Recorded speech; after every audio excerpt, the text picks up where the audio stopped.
Let me just give you an overview of the government's effort vis-a-vis the problem of COVID.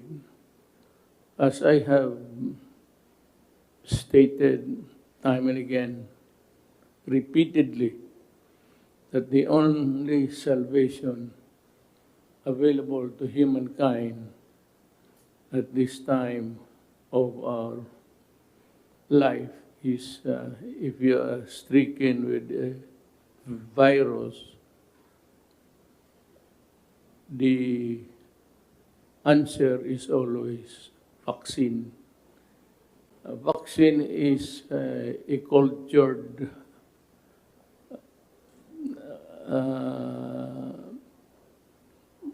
combination of your body and a weak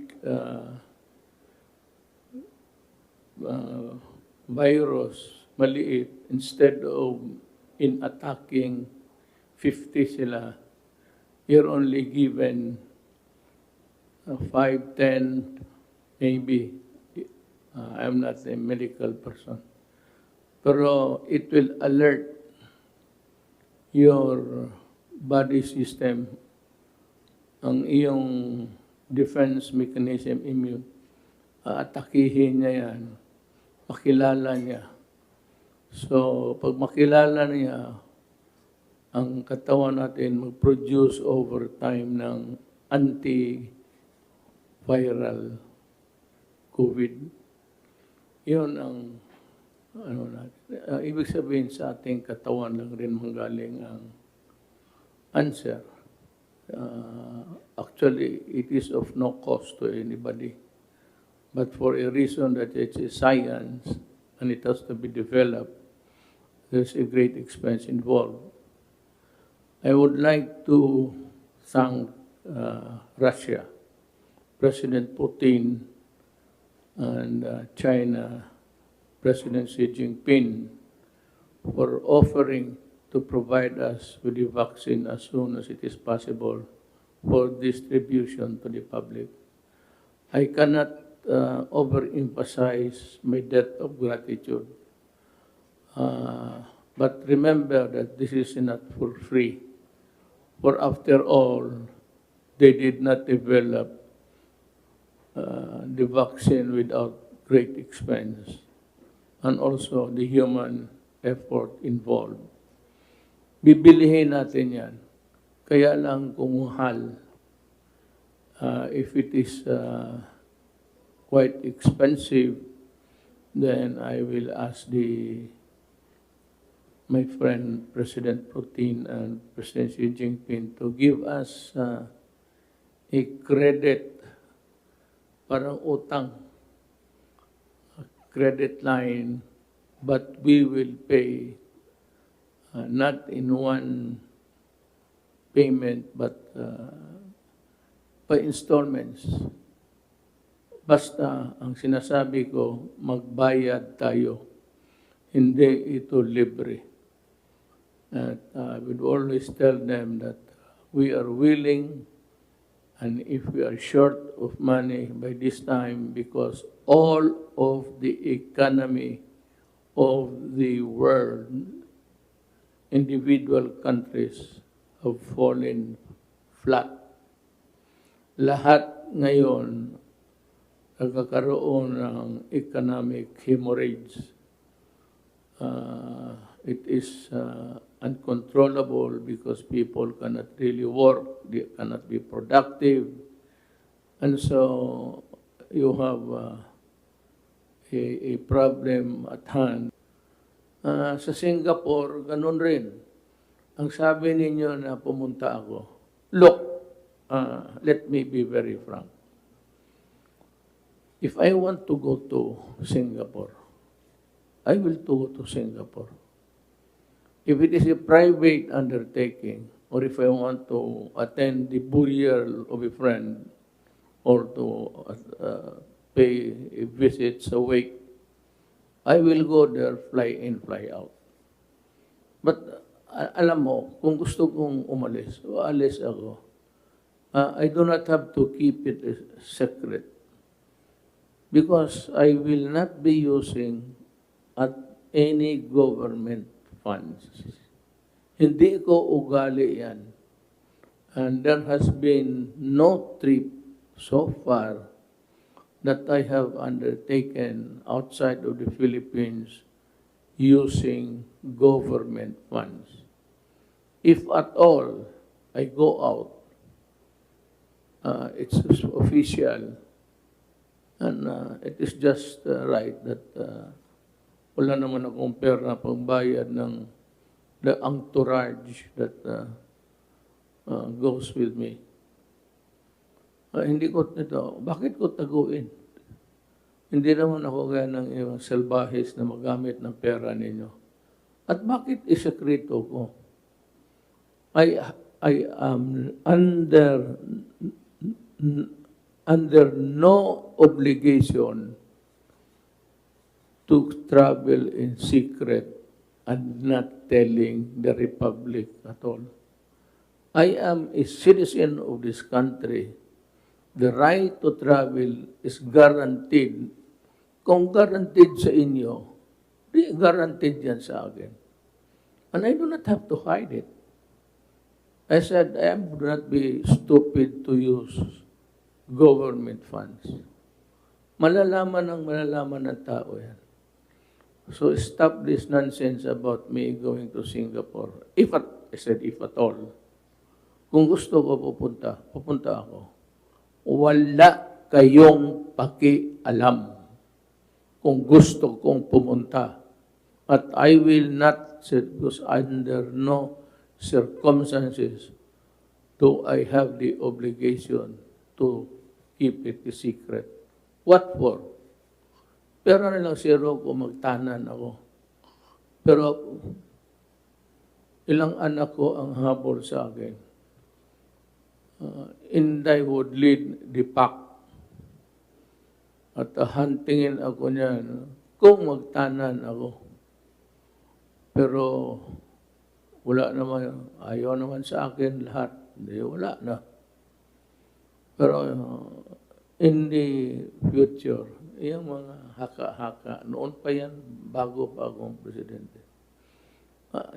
I enjoy what you citizens of this republic enjoy. You have the right to travel with more reason. Ako, kahit matagal na ako walang bakasyon. If I went somewhere else, well, or if I choose to go to Europe, pupunta ako. Sabi mo, then I would have to go on a leave of absence or maintain the control of government by electronic.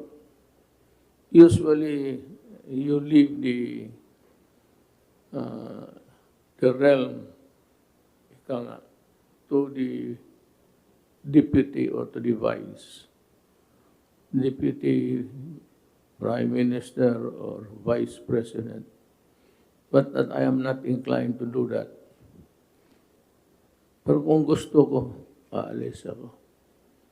Let me repeat it. I have no obligation to keep it a secret. For what? About the only thing, maybe, is if I use your public money. I will never do that. Hindi ako stupido.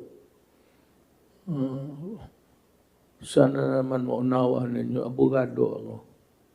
That is anti-graft. Pure and simple.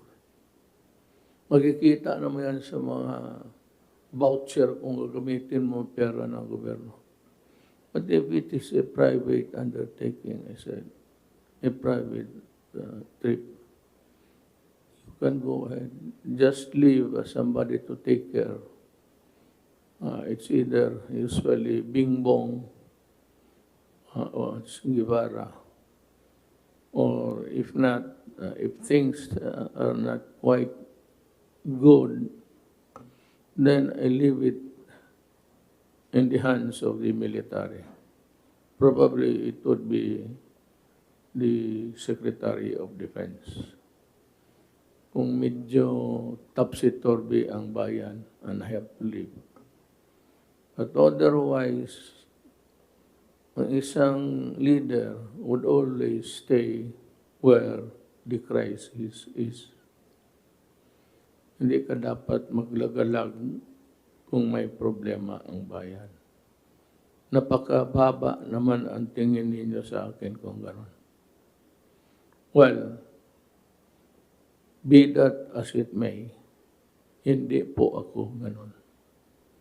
Just to disabuse your mind. Thank you for listening. We go now into, I think the first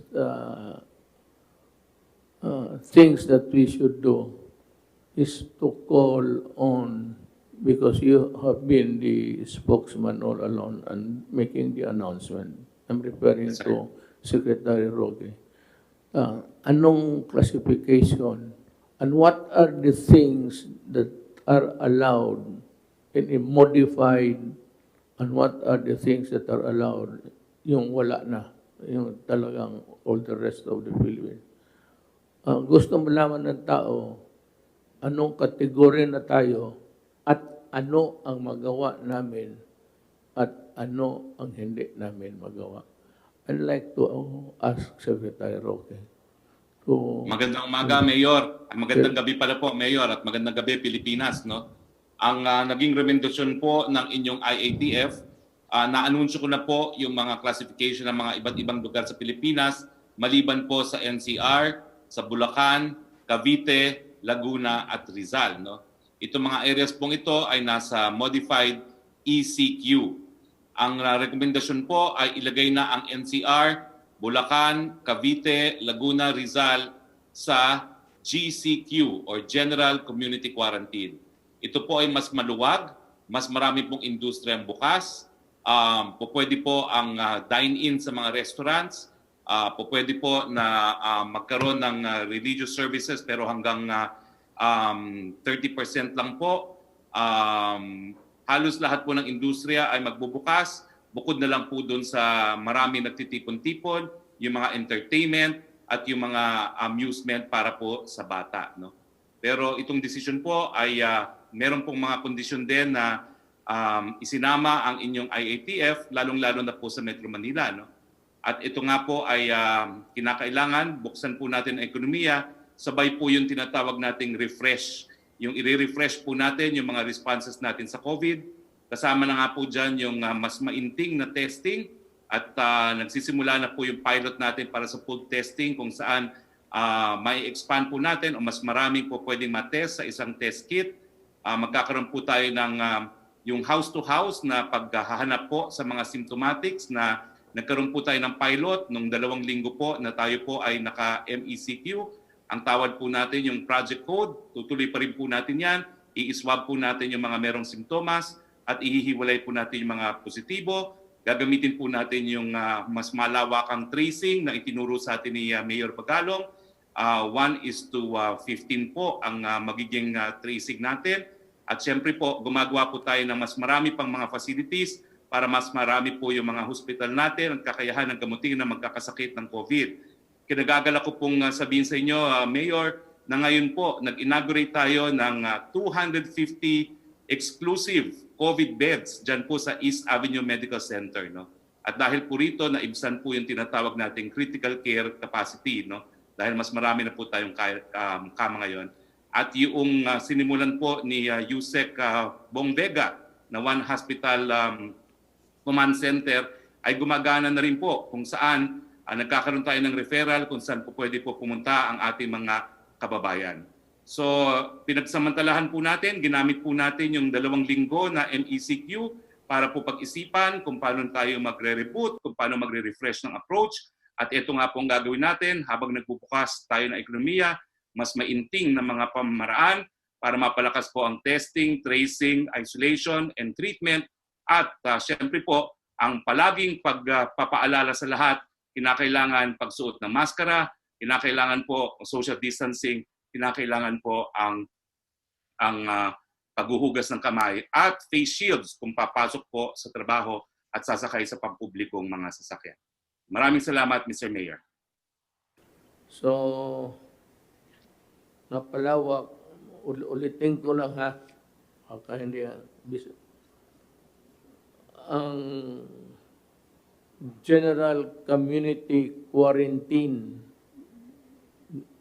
NCR, Bulacan, Cavite, Laguna, Rizal, Nueva Ecija, Batangas, Quezon, Iloilo City, Cebu City, Lapu-Lapu City, Mandaue City, Talisay City and the municipalities of Mengalilia, Consolacion. For the rest of the Philippines, modified general community quarantine. So, it just, I said, just be careful, follow the safeguards. Itong nakalimutan ko, we want to ensure the safety of our people, you know. However, some sectors in our economy, especially the MSMEs, are barely surviving. Yung maliliit na negosyo lang, katamtaman. So, katamtaman, ibig sabihin, I don't know if it's the right word, na pabalik lang sa negosyo, may konting pera, barely surviving. Ika nga, parang kakalabas lang sa tubig hanggang ilong. Let me clarify. Ang RT-PCR, repeat, RT-PCR, or antibody-based tests is not recommended or required for asymptomatic employees returning to work. Hindi kailangan. However, merong caveat. May warning. However, the following priority workers in the sectors may undergo. Pero akin, na lang. Ang hospital pati sa tourism sectors, isa yan.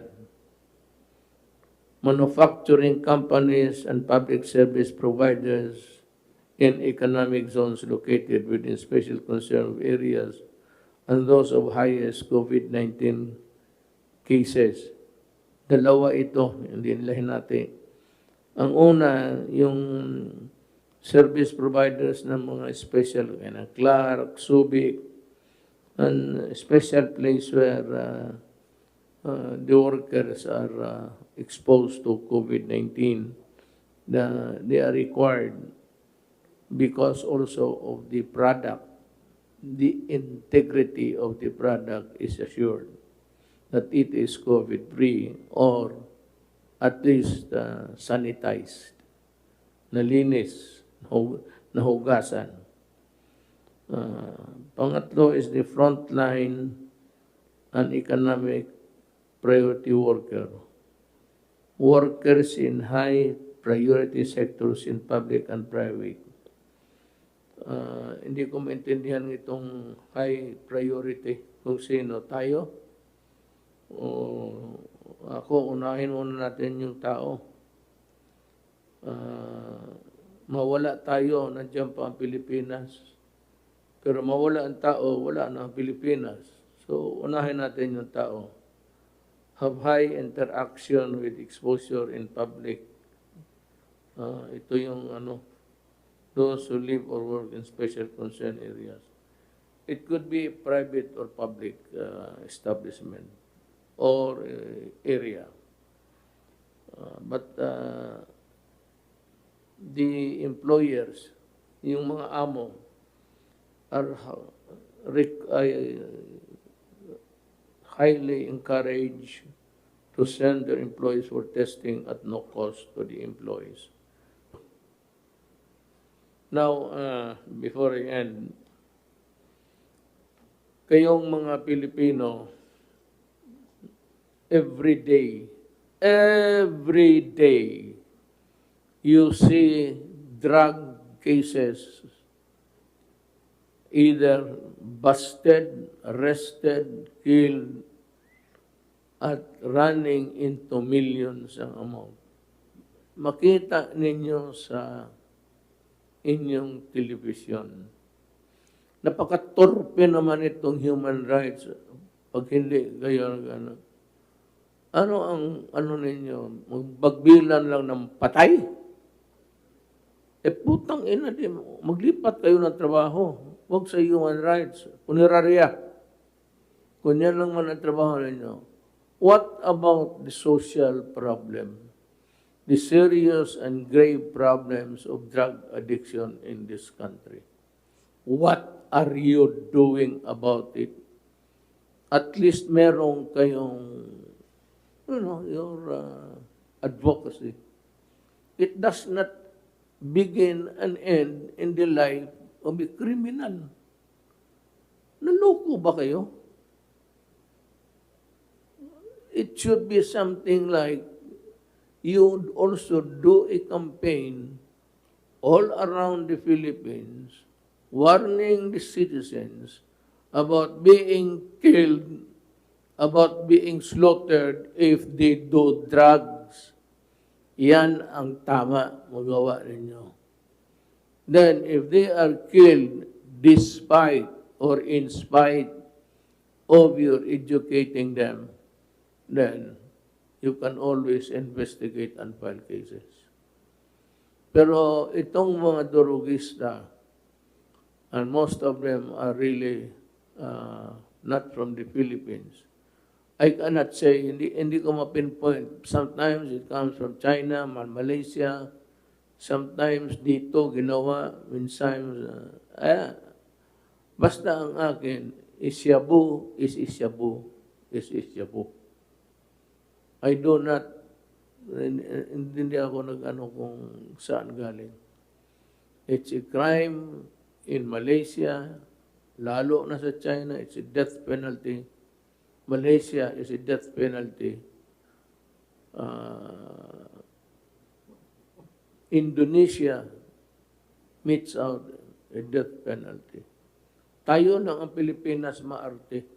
Kung ano lang talaga, come to think of it, if it's really effective, if prayers do, if the shouting inside the church, the pulpit, everywhere, kung nakakatulong, bakit po hanggang ngayon nagbabaha ng droga? At ano ang gawain natin doon sa namatay? Yung mga bata na tinusok ng kahoy galing puwit hanggang bunganga. Yan ang mas gusto ninyo yan kaysa itong mga animal na to. Na sabi mo, pinapatay ko. Sinabi ko, if you destroy my country, I will kill you.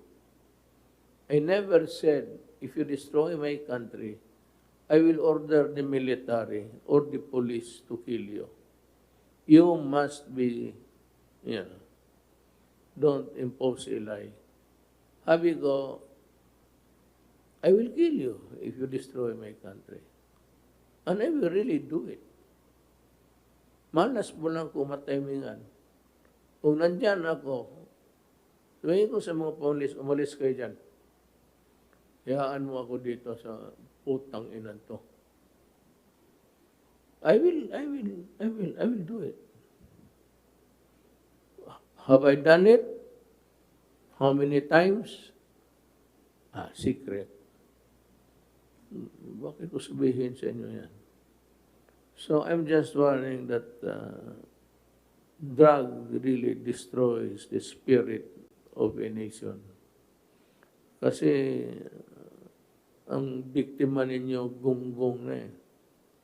Wala na talagang pag-asa, of no use to society anymore. and you destroy the dreams of parents na makita nila anak nila nakatapos, that someday mag-asawa, mag-anak, then they can see their grandchildren. You destroyed that dream. So ako, I mean to keep that dream true. Kaya kayong bantay kayo. Mamili kayo. China Sea, Manila Bay, tapos atake ng atake nga, sabi ko raw, Duterte, sabi pa kong Manila Bay at China Sea. Putang ina ninyo, kaya ano ginawa ninyo? Anong ginawa ninyo para sa bayan ninyo? Protecting criminal? Paying homage to the Caucasians of Europe? Itong mga puti na ito, magkano bang dollar na tinatanggap ninyo? Hindi sabihin, mas Filipino pa kayo. When you enjoy prosecuting people who are doing the jobs, ako ang takutin ninyo. Fuck you. Gawain kong gusto ko para sa bayan ko. That's it. Walang kung walang kung gano'n, walang istorya. Umiwas ka sa droga, magtanim ka sa bukid, dyan sa palengke, maraming negosyo dyan. Huwag kang magpabili ng droga. May pera dyan, malaking pera dyan. Pero pag magkamali ka, buhay mo talaga. Ang iiwan mo. So, I have said my piece on the night. I am thanking all our guests, Secretary Lorenzana, Galvez, Secretary Duque, Secretary Roque, Secretary Wendell, Senator Bong. Ito yung naghihintay ng issue. And he will be the one to do the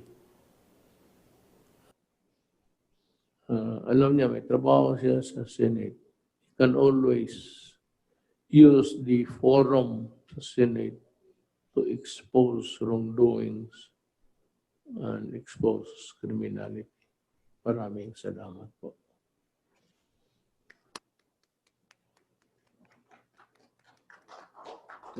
Pakpak na rin ako.